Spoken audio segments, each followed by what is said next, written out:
ఇక మొదటి నుంచి తాను టికెట్ ఆశించిన అద్దంకి దయాకర్కు కాంగ్రెస్ పార్టీ టికెట్ కేటాయించలేదు. దీంతో కాంగ్రెస్ హైకమాండ్ నిర్ణయంపై అద్దంకి దయాకర్ కీలక వ్యాఖ్యలు చేశారు. కాంగ్రెస్ అధిష్టానం నిర్ణయం గౌరవిస్తాను, మొదలు సామెల గెలుపు కోసం పనిచేస్తారు. ప్రతి నిర్ణయం వెనుక ఏదో ఒక బలమైన కారణం ఉంటుంది.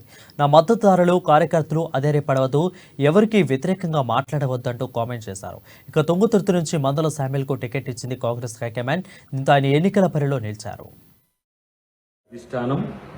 సోషల్ మీడియాలో ఇతర మాధ్యమాల్లో నేను కాంగ్రెస్ పార్టీ వీడుతున్నట్టు చేస్తున్న విష ప్రచారాన్ని కాంగ్రెస్ పార్టీ నాయకులు కానీ కార్యకర్తలు కానీ ఎవరు నమ్మొద్దని నేను విజ్ఞప్తి చేస్తున్నా. ఇదంతా కూడా బీఆర్ఎస్ లేదా ఇతర కాంగ్రెస్ వ్యతిరేక శక్తులు చేస్తున్న రూమర్.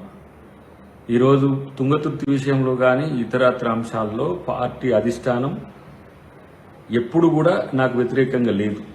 నేను పార్టీతో ఉంటా అని చెప్పుకోవడానికి ఈ వీడియో పెట్టట్లేదు. పార్టీని బదనాం చేయడానికి, దయాకర్ని ఏదో అబాస్పాలు చేయడానికి చేస్తున్న కుట్ర తప్పితే దీంట్లో మరొకటి లేదు.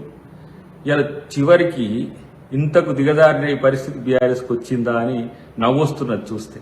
కాబట్టి డెఫినెట్గా కాంగ్రెస్ పార్టీ అధిష్టానం నాతో ఎప్పుడు కూడా పాజిటివ్గా ఉన్నది. రాష్ట్ర నాయకత్వం నా కొరకు కూడా మంచిగా ఉన్నది.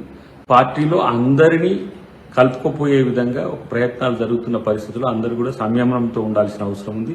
ప్రత్యేకించి నా మీద చేస్తున్న దుష్ప్రచారం వెనుక అధికార పార్టీ ఉందనేది నా యొక్క అంచనా. లేకపోతే ఏమంటాము, ఇంత పెద్ద ఎత్తున సోషల్ మీడియాలో ప్రచారం చేసే వ్యవస్థ ఇతరులకు లేదు, ఆ అవసరం కూడా ఎవరికి లేదు. మరి ఇంకా చెప్పాలంటే వాళ్ళ ఫేక్ న్యూస్ ను చేయడానికి ఎంత పెద్ద వ్యవస్థను ఎక్కడ దాదాపు రాష్ట్రాలు ఎల్లలు దాటిపోయి అది సోషల్ మీడియాని చేస్తున్నారంటేనే ఒక నవ్వే వస్తున్నది వాస్తవానికి. అది సాధ్యమయ్యే పని కాదని చెప్పి టీఆర్ఎస్